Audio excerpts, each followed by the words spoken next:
welcome to the Imperfectly Inspirational Podcast. I'm your host, Chris Bowman. Thank you so much for tuning in this week.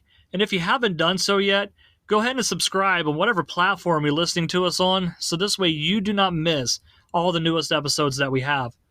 And also, if you do like what you're hearing and you feel you've gotten some value out of it, go ahead and share it with your friends and family, Facebook, whatever it is you want to share it on. If you want to tag us too at Imperfectly Inspirational, if you do it on Facebook, let us know you did that. It'd be awesome to see that. But do that, share it, and let's help get the gospel going around the world. But anyways, let's go ahead and get into the content.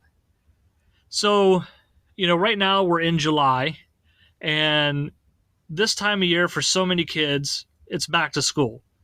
You start seeing all the advertisements, you start getting the letters from the schools saying what you need, whatever. But one of my favorite parts about it is when you happen to drive by the schools, the high schools, more specifically, you see the football players out there getting ready, and you see the band learning all their stuff. And that's awesome to me because I was in marching band growing up. So when I'm driving down the road, there's a high school that sits right on one of the main roads there, and you'll see the band practicing, and it is so awesome to hear it. It gets me excited every year for fall.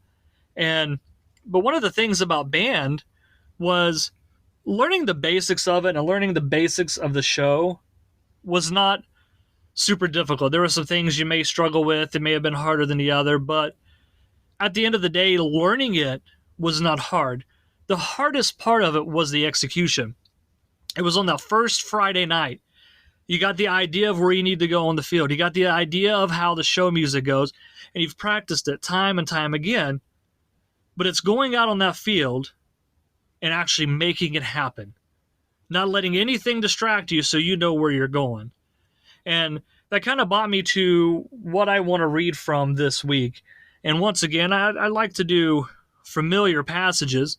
We're going to read from the passage on Matthew 14, verses 22 through 33. So bear with me. It is a little bit to read, but it's well worth it. So this is going to be the passage of Peter walking on the water. So let's go ahead and dive in real quick. Matthew chapter 14, verse 22. Immediately he made the disciples get into the boat and go before him to the other side, while he dismissed the crowds. And after he had dismissed the crowds, he went up on the mountain by himself to pray. When evening came, he was there alone, but the boat by this time was a long way from land, beaten by the waves, for the wind was against them. And in the fourth watch of the night, he came to them walking on the sea. But when the disciples saw him walking on the sea, they were terrified and said, "It's a ghost." And they cried out in fear. But immediately Jesus spoke to them, saying, "Take heart, it is I. Do not be afraid." And Peter answered him, "Lord, if it is you, command me to come to you on the water." He said, "Come." So Peter got out of the boat and walked on the water and came to Jesus. But when he saw the wind, he was afraid. And beginning to sink, he cried out, "Lord, save me." Jesus reached out his hand and took hold of him, saying to him, "O you of little faith, why did you doubt?" And when they got into the boat, the wind ceased, and those in the boat worshipped him, saying, "Truly, you are the Son of God." All right, so prior to this, Jesus had found out about John the Baptist's death. And they were walking along, and then these crowds started to form, and now we get into the story of Jesus feeding the multitude with the loaves of bread and the fish. And this situation is over now. Jesus is telling his disciples to go ahead and go to the other side of the sea. He's going to dismiss the crowd, and he's going to go pray. He's going to go walk up the mountain and pray. And so the disciples, they go get in the boat. Now understand that these disciples, most of them are experienced fishermen. This was their job. But now, I don't know about you, but if you've never been in the middle of the water at night, it is pitch black. And these guys are going out at night, and there's a fierce storm that comes up. And even the most experienced person at something, you're still going to get scared when it's something massive and something big. And these guys were terrified. This was a big storm. They just pop up out of nowhere. The way the landscape is there, it makes it ripe for these type of storms. And during this middle of the night, they're just sitting out there dealing with all this. They happen to look up and they see this figure, and they're freaked out. "Oh my gosh, it's a ghost!" Well, and Jesus is like, "It's me. it is me. Don't be afraid. Well, then Peter, if you don't know anything about Peter, he's a kind of a zealous guy. He gets out, he's excited and ready to do stuff sometimes without even thinking. And Peter, he goes and says, well, if it is you, well, call me out to the water. And Jesus says, come. So Peter steps out. He takes a couple steps. Now let's stop right there real quick before we continue on with this story. So these gentlemen are out in the water by themselves without Jesus. Jesus is omniscient. He knows everything that is going to happen, right? So he knew that these guys were going to be out in the middle of a storm by themselves. Not just any storm, but a pretty big storm as well. See, there's no record of any of these men dying. There's no record of any of these men being injured. But what we see is at the end, all these men are okay, right? See, Jesus knew that this storm was going to happen, but let them go through it for a reason. See, today, there's a storm in each and every one of our lives, whether it's a big storm or a small storm. But every storm has a purpose to teach us a lesson or to help us grow, to help us get practice. The name of this podcast episode is Practice Makes Perfect. It gives us the practice we need to be able to become better at something. And see, in this case, Jesus didn't show up until later, so when the disciples could see, they could practice their faith. See, Peter was executing faith at the moment that he stepped out of the boat. See, before he took that step out, Peter had seen Jesus with his own two eyes. He had heard Jesus with his own two ears, and he had even touched Jesus. He knew he was real. He knew what he was capable of. Peter had all the understanding of faith prior to this moment. He knew who Jesus was. He believed in Jesus. He understood the fundamentals of what it was to have faith. But the moment that he stepped out of that boat, Peter was then executing his faith.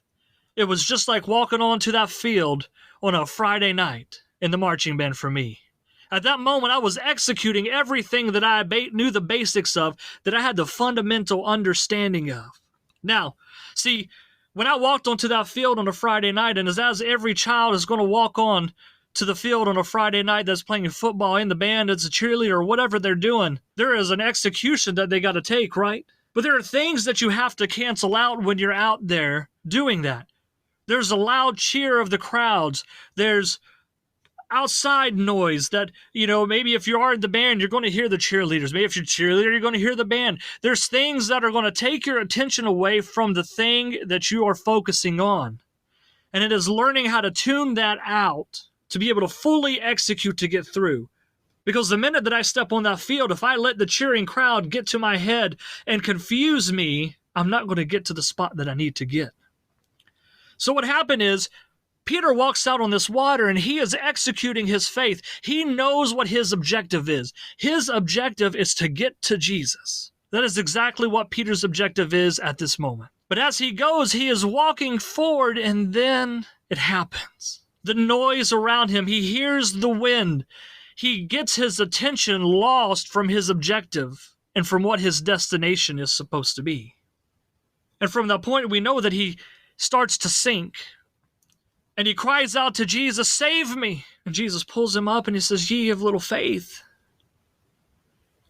Listen, the execution of faith is so important to getting to the place in life that God has for you. Just imagine for a moment, Peter, had he continued to execute his faith fully and not give way to the noise around him, imagine the story that would have been in that Bible, that Peter walked to Jesus on the water. Imagine being able to read that. But instead we read that he starts sinking. But I can tell you what, Peter is human. Peter is human and he has humanistic ways, but that doesn't mean that he couldn't have made it. That doesn't mean that he couldn't have made it. The correct execution of faith is to get you on the path that you should be on.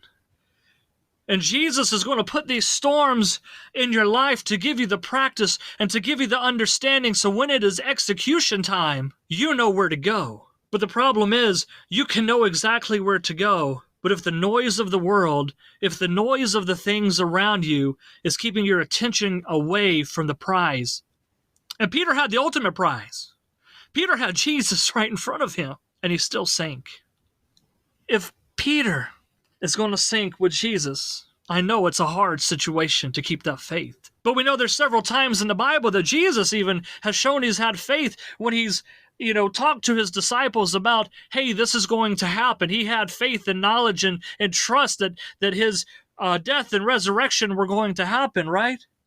An example is Mark chapter 10, verse 33 and 34. This is the third time he's talking about his death and resurrection. He's talking to his disciples saying, this is when it's going to happen. See, Jesus coming in human flesh does not tell us to do anything that he was not able to do with human form. So when Jesus says, have faith, have full faith, that is something that is possible. But all too often, it is not the inability to have that faith. It is the focus on the things around us that cause us to not have the faith. See, faith is complete trust or confidence in someone or something. See, I believe that we have full confidence in Jesus. We fully trusted him, but what happens is doubt gets in. It's a feeling of uncertainty. When Peter heard the wind, that doubt, it wasn't lack of faith per se, it was doubt canceling out the amount of faith that he could have. See, that doubt crept in and he said, okay, well, Jesus, I'm walking on the water, but now there's this wind. This wind is horrible. What happens if Jesus has that answered for you already? Go to Jesus about it. What happens if? It's what Jesus is for. There's things that you should always pray about and consider and understand the real world impacts of things. But generally speaking, if you go in faith, it's going to be the best decision that you can make. And as I've said, practice makes perfect. Practice your faith. Take these situations, take the storms that you're in life. Use that to practice your faith. So when the real time comes that you need to execute it, you've gotten on the other side of that storm, and you need to have true faith in Jesus Christ to continue your life. You need to have true faith in Jesus Christ to move through the next situation. Because you practice this time, you're going to be better at executing. I tell you what, I've sunk in the water before. I've been walking on a path, and then there I go, slowly sinking because the things around me took my attention away from what God had said I needed to do, from what God said the goal was for me. I want you to know you're not alone today. I'm right there with you. I continue to sink each and every day, but I am so grateful that God has grace and mercy and continues to pull me up out of that water, even though I listen to the things that are around me, and I let that take my attention away from where I really need to be going and from what I really need to be doing. And that is what this execution of faith is about. To realize the full potential that we could have if we practice our faith the right way, to be able to execute it fully and block out the noise that distracts us from our journey, from being the better person that we can be, from having that better life that we really want. That's what faith is reaching that ultimate goal. Don't let doubt creep in. Doubt is a thief of joy. Don't let it creep in and take everything that could be yours. Don't let it creep in and take that promise that God has put on your heart. And if there's something that God has laid on your heart to do, to not do, a place to go, someone to see, follow that lead. Practice your faith in Jesus. Practice makes perfect. And when you can go out and you can execute that faith, and listen, Peter had the opportunity to do something nobody else has done because he executed faith fully, even for a little bit. So imagine what you can be capable of through Jesus in your life if you just execute your faith fully in Jesus Christ with the full understanding of where he wants you to be. And I pray that each and every one of you can find that peace and comfort in Jesus and that full trust in him. And turn those blinders to that doubt, because listen, the doubt will call you out. It'll stop everything, right? The doubt will call you out of the game. Don't let that happen. So listen, folks, I hope that each and every one of you find a good opportunity to practice your faith this week. Make it perfect so when it is time to really execute it and that time comes, you're ready. You're ready for the game. You're ready to go out there and show the world who you are in Jesus, and that, you know what? Hey, Jesus has got me. Jesus is taking care of my needs.